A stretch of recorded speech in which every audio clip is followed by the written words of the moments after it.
fàcil. Fàcil? Perfecte. A l'època medieval. Sí, se'ns explicava. Ara, personalment no, avui.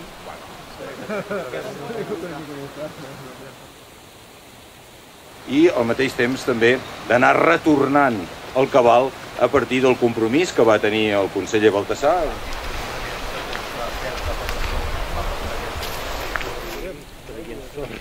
Bé, aquí estem davant del Ter, un riu on hem recuperat el cabal ecològic gràcies a les polítiques de la nova cultura de l'aigua, de la reducció de consums, de les potabilitzadores, de la recuperació d'aqüífers i també de les desalinitzadores.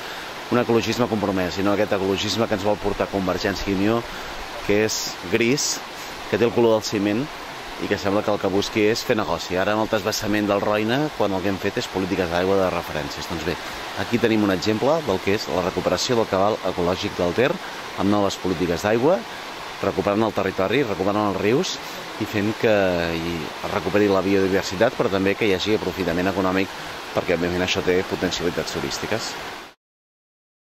Jo m'agrada perquè no l'havia vist mai parlar personalment, sempre per televisió, i m'ha encantat aquí Colomers, sentir-lo de la manera que ha parlat, i o sigui que el meu vot el té segur.